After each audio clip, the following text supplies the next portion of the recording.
सुनहरी बकरी। चोलापुर नाम के गांव में निमेश नाम का एक गरीब लकड़हारा रहता था। वो अपनी पत्नी निवेदिका के साथ रहता था।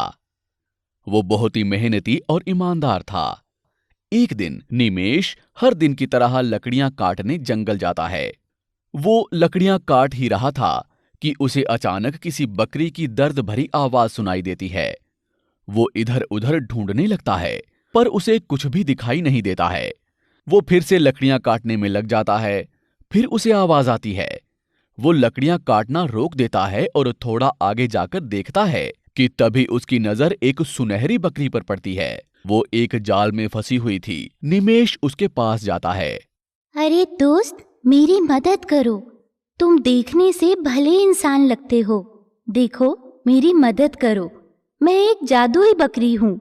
मुझे एक जादूगर पकड़ना चाहता है, इसीलिए उसने मंत्रों से भरा जाल मेरे ऊपर फेंका है। वह आता ही होगा। उसके आने से पहले तुम मेरी मदद करो। मुझे इस जाल से आजाद करो। मैं तुम्हारा एहसान कभी नहीं भूलूंगी। निमेश को उस सुनहरी बकरी पर तरस आता है और वो उसे आजाद कर देता है। जैसे ही वो बकरी आजाद होती है, वो निमेश से कहती है, अरे दोस्त, तुमने मेरी बहुत मदद की। इसके बदले मैं तुम्हें एक इनाम देती हूँ। ये कहकर वो सुनहरी बकरी निमेश को एक जादुई हाथ का पंखा देती है और कहती है, देखो, ये जादुई पंखा है। तुम्हें इससे कहना होगा कि ए जादुई पंखे, मुझे सुनहरी हवा दे। बस तुम्हारे यह कहने से यह पंखा अपने आप चलने लगेगा और तुम्हें सोने के सिक्कों से भरी हवा देगा। ये कहकर वो सोने की बकरी वहां से गायब हो जाती है। निमेश उस हाथ वाले पंखे को लेकर बहुत खुश हो जाता है और वो उस पंखे को लेकर अपने घर की ओर निकलता है कि रास्ते में निमेश की मासी निमेश के हाथों में पंखे को देखकर उसे अपने घर बुलाती है। अरे प्रणाम मौसी, कहिए कैसे बुलाना हुआ? अरे कुछ नहीं, आओ थोड़ी चाय पीकर चले जाना। निमेश मासी की बात को टाल नहीं पाया और वो मासी के घर में चला गया।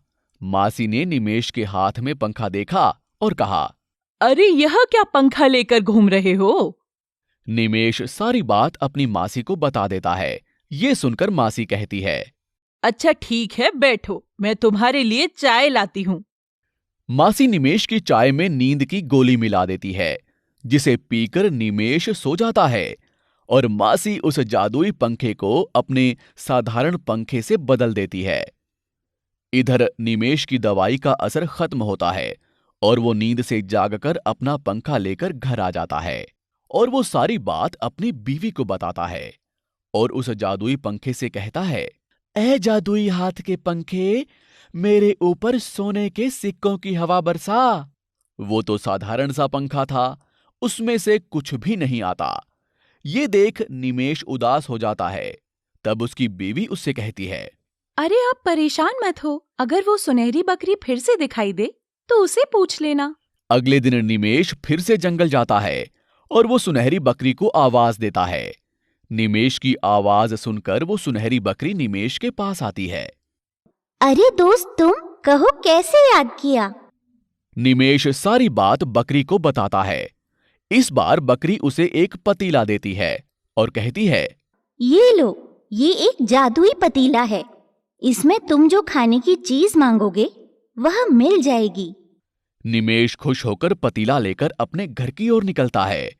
फिर से रास्ते में मासी निमेश को रोक लेती है और पतीले के बारे में जानकर फिर से वो अपना साधारण सा पतीला उस जादुई पतीले से बदल देती है। निमेश फिर से धोखा खा जाता है और फिर से जंगल जाता है और सोने की बकरी को आवाज देता है। दोस्त, तुम हाथ का पंखा और पतीला लेकर सीधे घर गए या फिर कहीं और गए? अरे मैं सीधे घर ही तो गया था, लेकिन हाँ, वो मासी के यहाँ थोड़ी देर चाय पीने के लिए रुका था। यह सुनकर सुनहरी बकरी निमेश को एक झाड़ू देती है और कहती है, निमेश, इस झाड़ू से कहना कि ए झाड़ू, तुम मेरी हर इच्छा को पूरी करो, तो यह तुम्हारी सारी इच्छाएं पूरी कर देगी। और तुम ये झाड़ू लेकर सीधे अपनी मौसी के घर जाना। निमेश झाड़ू लेकर मासी के घर जाता है और उन्हें झाड़ू के बारे में बताता है। ये सुनकर मासी बिना कुछ सोचे समझे फट से झाड़ू ले लेती हैं और कहती हैं, ए जादुई झाड़ू, मेरी हर इच्छा पूरी कर दे। बस मासी के ये कहते ही वो झाड़ू मासी को पीटने लगती है। अरे कोई है, बचाओ, कोई है, मुझे बचाओ। हे भगवान, ये झाड़ू मुझे मार डालेगी। और बेटा निमेश, इसे रोको। मासी, मुझे मेरी चीजें लौटा दो, तभी मैं इसे रोकूंगा। हाँ ठीक है, वो देखो उस बक्से में रखे हैं, ले लो। ए जादुई झाड़ू, मेरी ख्वाहिश पूरी हो गई, अब तुम रुक जाओ। निमेश के ये कहते ही वो झाड़ू मासी को पीटना रोक देती है। बुरे काम का बुरा नतीजा होता है। आपको हमारी ये कहानी कैसी लगी, हमें कमेंट बॉक्स में जरूर बताएं। और यदि आप ऐसी ही और भी कहानियां सुनना चाहते हैं तो हमारे चैनल को सब्सक्राइब करना ना भूलें। शुक्रिया।